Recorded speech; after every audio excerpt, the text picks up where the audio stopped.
Today, we're diving into a food ingredient that has sparked debate, curiosity, and even fear: MSG. Some say it's harmful, while others believe it makes food irresistible. So what's the real story? Let's find out together here on Daily Things Simplified. MSG stands for monosodium glutamate. It's a flavor enhancer, meaning it doesn't have a strong taste of its own, but it makes food taste richer, more savory, and more satisfying. The G in MSG, glutamate, is actually an amino acid. And here's the first surprise. Glutamate isn't some strange lab-made chemical. It's something that naturally exists in many of the foods you already eat. Tomatoes, cheese, mushrooms, soy sauce, even breast milk contain glutamates. MSG is just the purified, sodium-based form of it.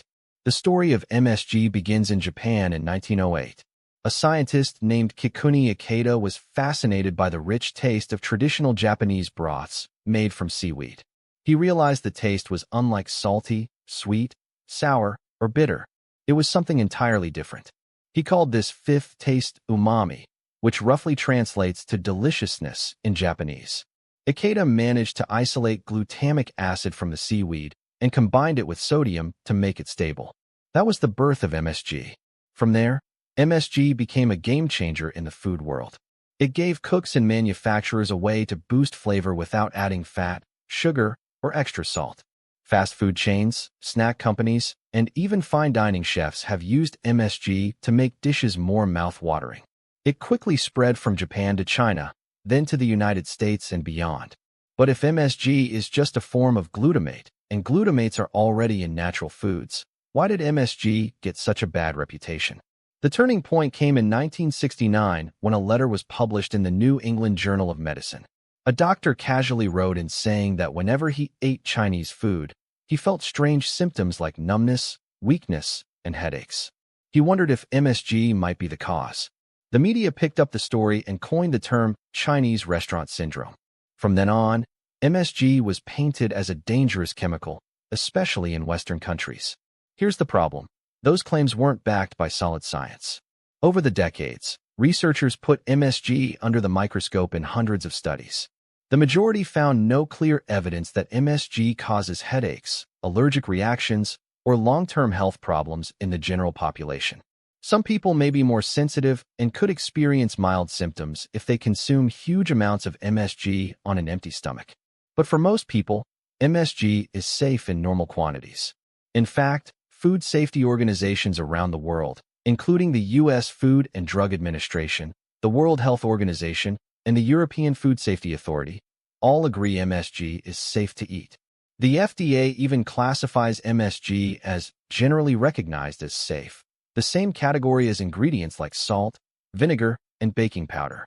Another myth is that MSG is worse than salt because it contains sodium. But here's the twist. MSG actually has about 1/3 the sodium of regular table salt. That means if food manufacturers use MSG to enhance flavor, they can reduce the overall salt content of the food. So in some cases, MSG could actually help people lower their sodium intake.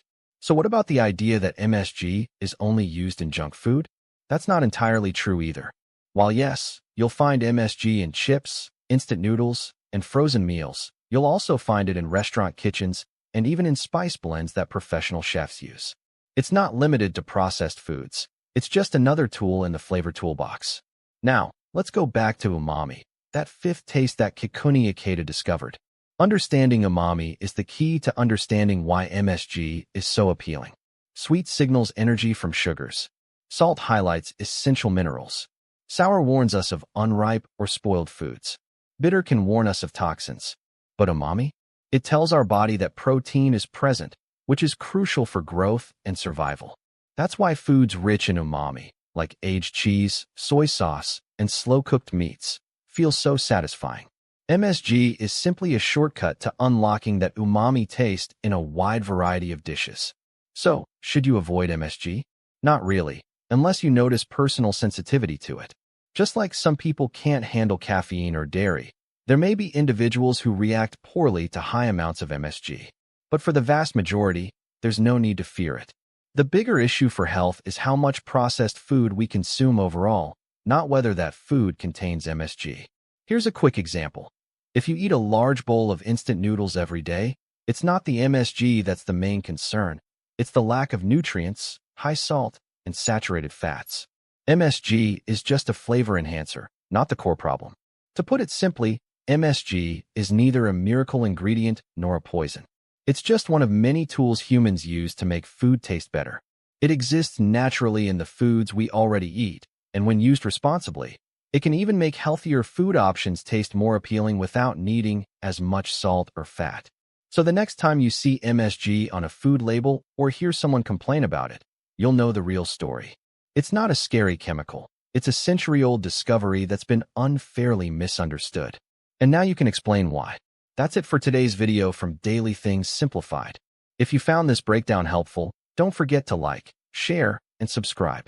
We've got plenty more topics coming up where we simplify everyday things that often get overcomplicated. Thanks for watching, and I'll see you in the next video.